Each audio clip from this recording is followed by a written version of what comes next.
Hola, hablaremos sobre la región topográfica del miembro inferior que corresponde a la pierna.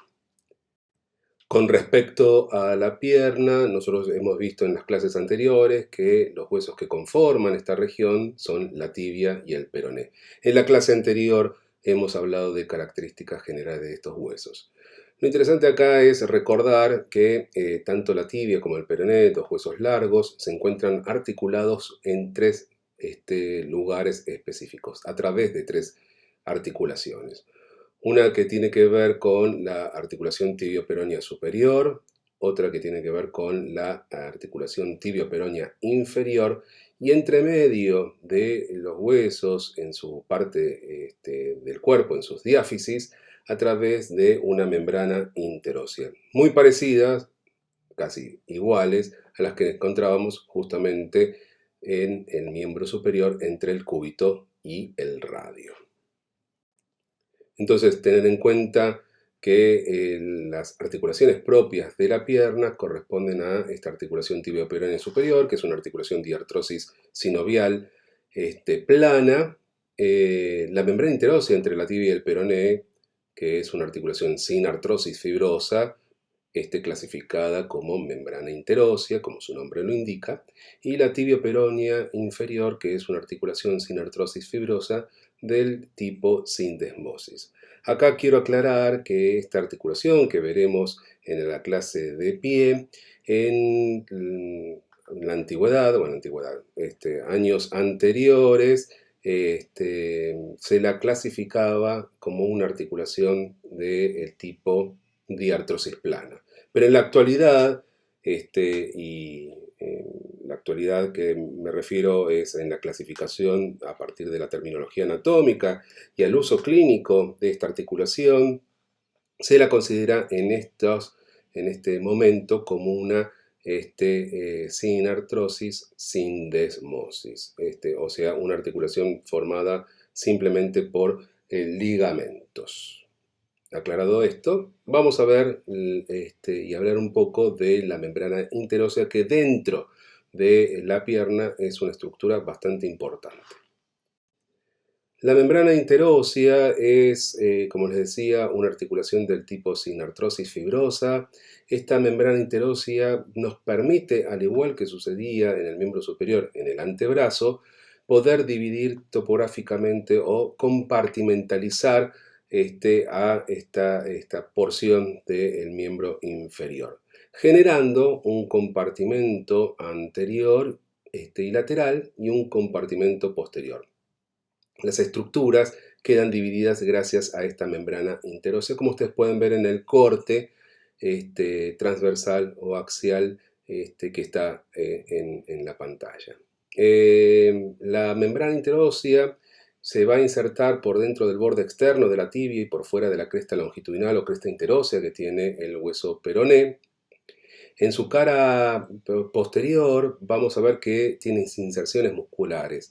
El músculo tibial posterior y el flexor largo de los dedos se insertan justamente en esta membrana interósea. En su cara anterior vamos a ver algo parecido, donde vamos a ver que el músculo tibial anterior, extensor largo de los dedos y extensor largo del dedo gordo o hallux, como se lo denomina, también tienen esta inserción en esta membrana. Como ven en la figura, van a observar que en la parte superior, en la extremidad superior, la membrana interósea tiene un orificio bastante ancho que va a permitir el pasaje de la arteria tibial anterior, que viene justamente desde el compartimento posterior. En realidad viene desde el hueco popliteo. También podemos observar en la extremidad inferior, y se ve perfectamente en la figura, que también hay un orificio más pequeño, obviamente, porque le da paso justamente a la arteria peronea anterior. Entonces, gracias a la presencia de esa membrana interósea, nosotros logramos la compartimentalización de la pierna en un compartimento anterior, compartimento lateral y un compartimento posterior. Cada uno de ellos vamos a encontrar cadenas musculares y además paquetes vasculonerviosos que van a transitar el compartimento anterior y el compartimento posterior, para ser más preciso. Entonces vamos a ver cada uno de estos compartimentos. En este slide les dejo justamente el cuadro para que ustedes llenen la información de los músculos que corresponden al compartimento anterior. Los músculos que vamos a encontrar acá son el tibial anterior, el extensor largo de los dedos, el extensor largo del hallux o del dedo gordo, y el tercer peroneo o peroneo anterior, que es un músculo inconstante. Entonces, el compartimento anterior, y como vemos en la figura, en la primera figura, podemos observar lo que es el músculo tibial anterior. Si ustedes se tocan el filo tibial y van hacia externo, la masa muscular que ustedes están tocando ahí es el músculo tibial anterior. Después, más abajo, podemos ver la salida del músculo extensor largo de los dedos, y entre medio de esos dos músculos, tibial anterior y el extensor largo de los dedos, vamos a encontrar el músculo extensor largo del dedo gordo o del hallux. Entre medio de lo que es el tibial anterior, el filo tibial, podemos encontrar ahí en ese punto el paquete vasculonervioso tibial anterior, que está conformado por la arteria tibial anterior con sus dos venas satélites, más el nervio peroneo profundo, que antes se llamaba tibial anterior. En la actualidad lo denominamos peroneo profundo, pero en sí forman el paquete vasculonervioso tibial anterior. El músculo tercer peroneo, peroneo anterior, es un músculo inconstante que podemos encontrar en algunos seres humanos y en otros no. Pero ahí tienen justamente en la segunda fotografía, en imagen, se ve la inserción de este músculo peroneo en esta región anterior de la pierna, proyectándose hacia el quinto metacarpiano del pie. Con respecto al compartimento lateral, ahí encontramos solamente dos músculos, el peroneo largo y el músculo peroneo corto. Les dejo también el cuadro para que ustedes completen para sus apuntes. En este caso estamos viendo que si tomamos la relación la cabeza del peroné, y ustedes pueden tocarse perfectamente en superficie la cabeza del peroné, el músculo que queda verticalmente hacia abajo es el músculo peroneo largo. Más abajo vamos a ver la masa muscular que corresponde al peroneo corto. La diferencia entre el largo y el corto, obviamente, que es la longitud. Si nosotros vemos la inserción del peroneo corto, vamos a ver que termina en la parte lateral del pie.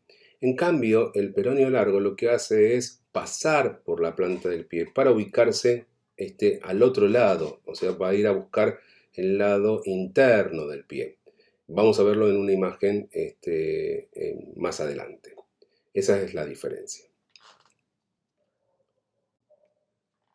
El compartimento posterior está formado por dos tipos de músculos. Acá sí podemos ver, la masa muscular es mucho más grande en la parte posterior de nuestra pierna. Así que podemos dividir en una parte superficial y una parte profunda. Bueno, les cambié los colores a las dos masas musculares para que ustedes tengan esa división. Los más superficiales son los músculos gastrocnemios o gemelos, gemelo interno y gemelo externo. Por debajo de ellos vamos a encontrar al sóleo y un músculo inconstante que es el plantar delgado. Plantar es como se lo denomina en estos momentos. Más profundos vamos a encontrar y en la región poplitea al músculo popliteo, al tibial posterior, flexor largo de los dedos y el flexor largo del hallux. En la primera fotografía podemos observar los gastrocnemios, ¿sí? La masa muscular superficial más importante. Vemos en la profundidad del hueco popliteo el músculo plantar. Y vemos por debajo al sóleo asomándose al sóleo. Tanto el gastrocnemio medial y lateral sumado al músculo sóleo van a terminar en un tendón común que es el tendón del calcáneo o el famoso tendón de Aquiles. En la segunda figura vemos cómo se ha cortado los gastrocnemios y queda en relevancia lo que es el músculo sóleo y se ve justamente la particularidad de este músculo inconstante que es el músculo plantar, donde es una pequeña masa muscular en forma de lágrima y luego es un gran tendón gran en sentido de longitud, ¿no? Es un largo tendón que va a terminar en la parte interna del tendón del calcáneo. Aprovecho acá para mostrarle en este punto, ¿no? Cómo y lo puse en verde para no confundirlos y saber que corresponde al compartimento lateral, al músculo peroneo largo y su proyección distal de este músculo.